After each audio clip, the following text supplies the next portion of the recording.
Hello, my name is Hassan Sorrells, and this is the Leadership Lessons from the Great Books podcast.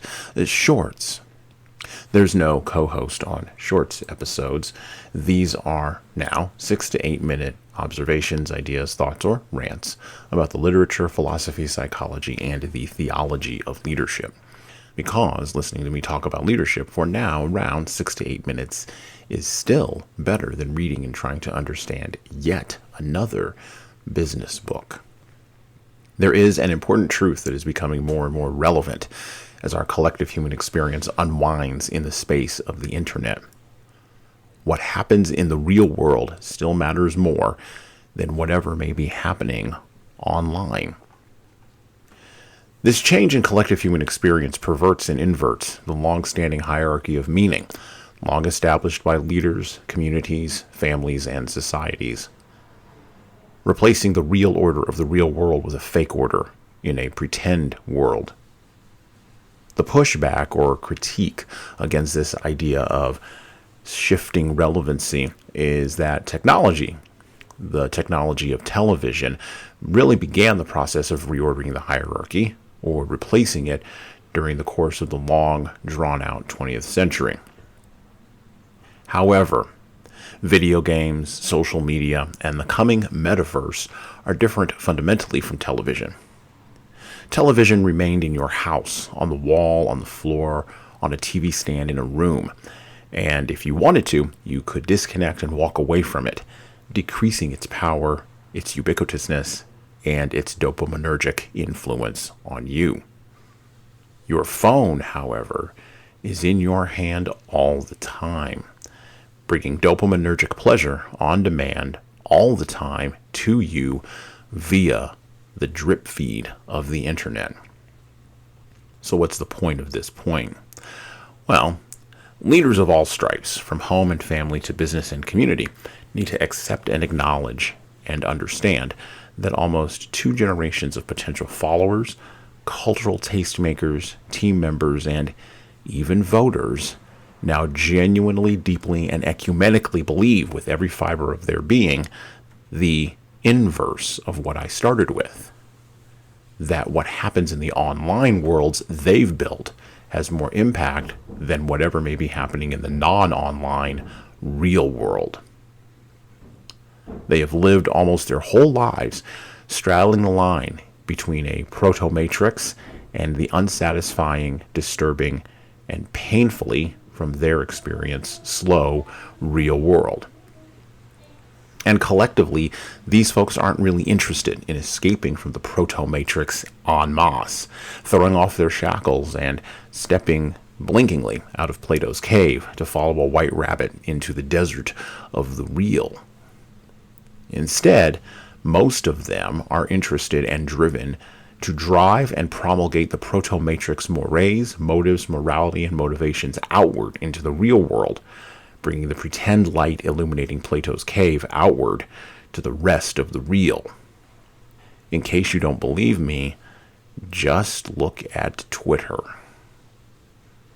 So how does this drive manifest in these folks? Well, leaders, it shows up in the real world in many frustrating ways, culturally and socially, that drive most and even moderately adept leaders absolutely practically insane.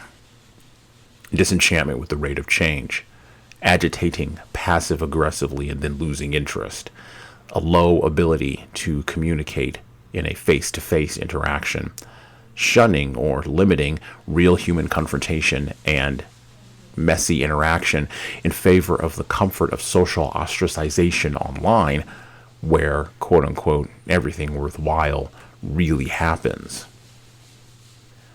So, now that I've explained it, what can a leader do about this?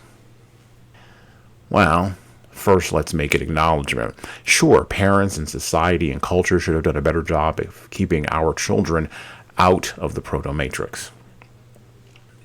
Parents should have been more aware of the impact of these mobile, compact technological devices.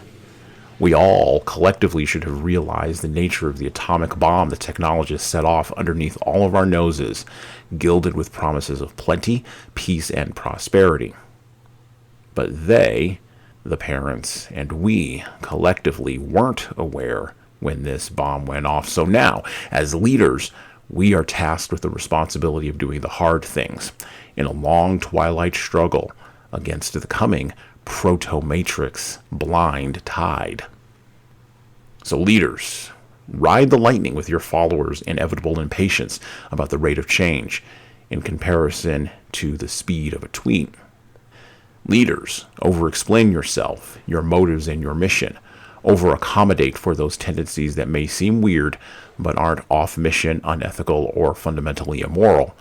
And overexpose those seeking to escape from the proto-matrix of the internet and its false promises, and there are a few folks looking to escape, and plant in them and nurture in them the wisdom you've acquired through doing hard things in the real world. Finally, leaders, please don't try to be hip or cool in order to appeal to a fleeting cultural moment in an online space you've never heard of or even taken the time to visit. Be cranky if you're cranky, or kind if you're kind, but don't react offensively to fake social pressure.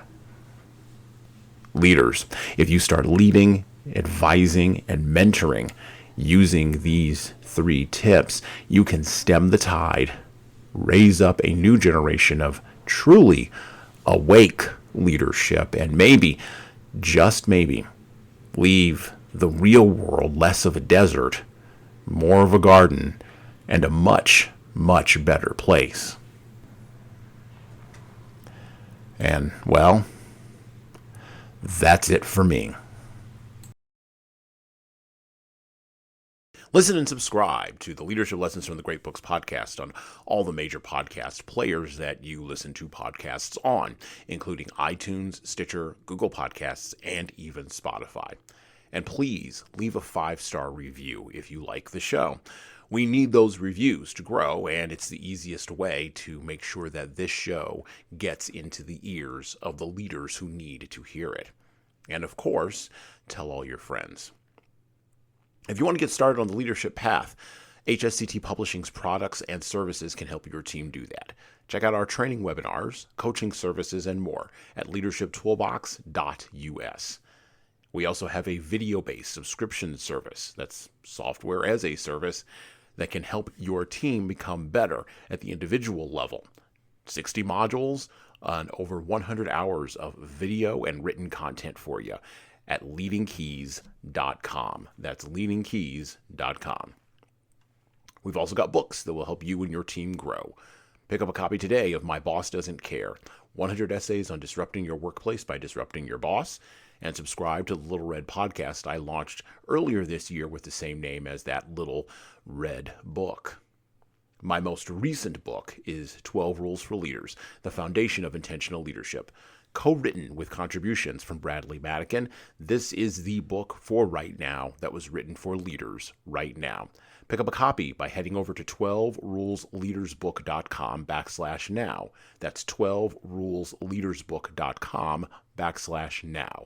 You pay for shipping, and you'll get a copy of my second book as well. Finally, you can get all these books in paperback, hardcover, or as ebooks on Amazon, Barnes & Noble, Kobo, and any other place online you order books.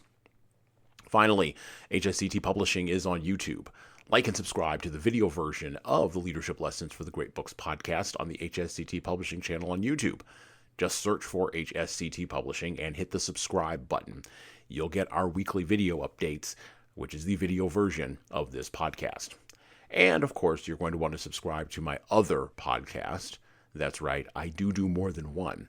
The Hasan Sorrells Presents audio experience, where I talk more casually with a broader range of people about all matters that matter in the world today, from arts all the way to analytics. All right, that's it for me.